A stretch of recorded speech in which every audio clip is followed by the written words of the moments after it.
Hi everybody, back from Geneva, going to show some watches from the major brands, and then we're going to do another video on indies later. A little side note, I have a skin condition and it makes my hands very dry, so please bear with me.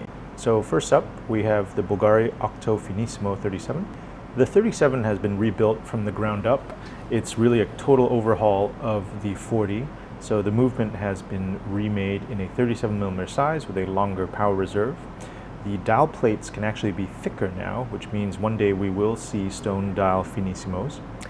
And there's also some improvements to the crown and to the bracelet. The crown is a screw-down crown for a little bit of extra water resistance. And the bracelet links are now made of two pieces rather than one piece. What that means is you can apply different finishing techniques to each individual piece, and potentially you could have a two-tone Bulgari bracelet as a result. On release, there are three versions. So there's the OG titanium, there's also a gold with a two-tone finish, and there is a minute repeater. And then in the summer, there's going to be another polished and matte titanium version coming as well. Bulgari makes one of the nicest Quantième perpetuals in the market, and this latest one has a beautiful blue DLC finish with a blue dial. Really great in real life. I really wish this was 37, but I guess legibility might be an issue. Here's a nice little video of all three of the movements, the 40, the 37, and the Piccolissimo. Piccolissimo is the tiniest movement they've made, and it's the one that they put in automatic serpentes. Speaking of serpentes, there's also this very unusual one, bangle-like with two hinges on it so it can kind of wrap around your wrist. Probably more of a lady's watch than a gentleman's watch, but very cool nonetheless. Excited to see some new Tudor black bays. The black bay is now available in blue. And I want to point out that in photos, it looks like the blue is consistent across the dial and the bezel. That's actually not quite true. When you see in the metal, you'll notice that the dial actually goes from blue to purple depending on the angle you're looking at it because of the finish of the surface. There's a really good looking Tudor Royal, now in a blue dial finish, pale blue with blue markers and blue hands. Very handsome. And last but not least, there's the new Tudor Monarch, which is very nice in the metal, very angular case with an interesting dial that has half Roman and half Arabic numerals. Cartier has a bunch of new stuff this year, but my favorite is the new Tank Normal. The finish of the dial is different from previous years, so rather than a vertically brushed finish, it's got a powdery finish and red numerals, really striking in real life, and the character watch is very different because of the new dial finish. Delighted to see that Lange has made a 36mm annual calendar. One really cool feature of the annual calendar is that the push button at the top left not just advances the date, but when it hits 31, will advance the month as well. Some great new Vacherons out. The Overseas has a new ultra thin. The movement has been freshly developed with a micro rotor and is the thinnest Overseas of all time.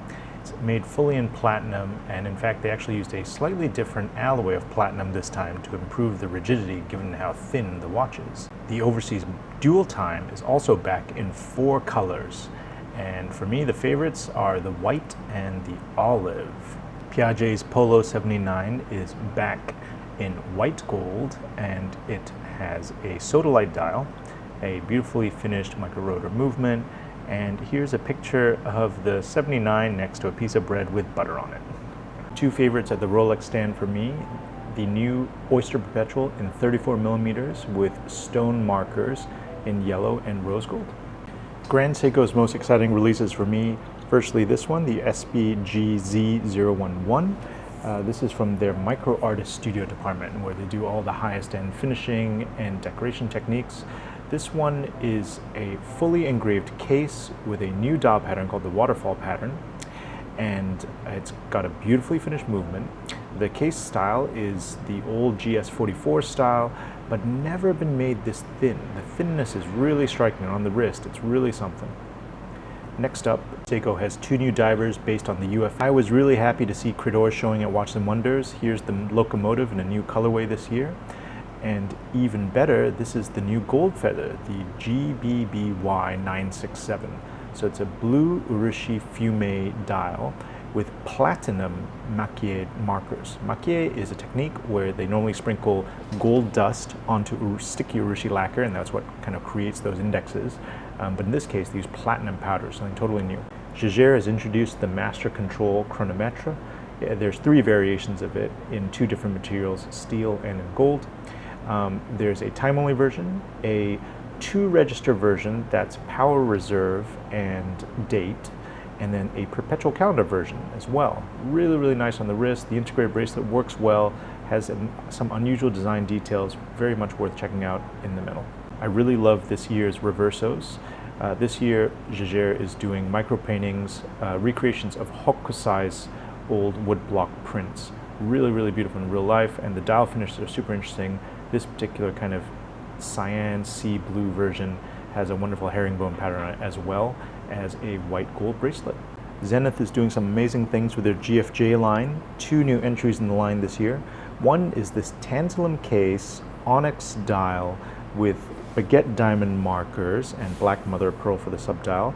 But my favorite one actually is the gold version. Gold version has a bloodstone dial, green mother of pearl, and it's available with or without the bracelet. The bracelet is super. Last but not least, I want to say a few things about Universal Genève. I was a little skeptical seeing this brand come back, but honestly, they've done an amazing job. This is the tri-compacts in 40 millimeters, really beautiful, rich, deep colors. The cabriolet, which is their tonneau shaped with an integrated bracelet. The pole router is back in so many different forms. This one's with a stone dial, really cleverly cut into 4 segments, so you get different effects depending on the direction that you're looking at it from. And my favorite is an old classic called the dioramic. All right, that's a wrap on all of the nice stuff from the big brands. And next time I will do a video on all of the cool indies I saw. So stay tuned and thanks for watching.